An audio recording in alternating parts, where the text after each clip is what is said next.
আমাদের মনটাও বিষণ্ণ হচ্ছে, কারণ এই নতুন বাংলাদেশে গণভোটের পক্ষে প্রচারণার সময় নতুন জালেমের পক্ষ থেকে হামলা হওয়ার কথা ছিল না। মসজিদে প্রবেশ করে তারা আমাদের উপর হামলা করেছে, আমাদের বোনদের উপর হামলা করেছে। ঢাকা 15 আসনের জনগণকে জানিয়ে দিতে চাই, মাথা উঁচু করে জবাব দিবেন। নতুন বাংলাদেশে নতুন জালেম চলবে না। জবাব হবে 12 তারিখে। আমরা শান্তি চাই, কিন্তু কেউ যদি অশান্তি সৃষ্টি করতে চায় তাহলে আমরা শহীদ হতে জানি, আমরা রুখে দাঁড়াতে জানি।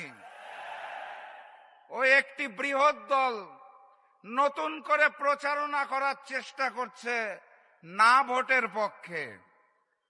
আপনারা তাদেরকে জানিয়ে দিবেন, যারা পাথর দিয়ে মানুষ হত্যা করে তাদের জন্য না, যারা চাঁদাবাজি করে তাদের জন্য না, যারা নতুন স্বৈরাচার তাদের জন্য না, আগামীর বাংলাদেশের জন্য আমরা সবাই হাঁ।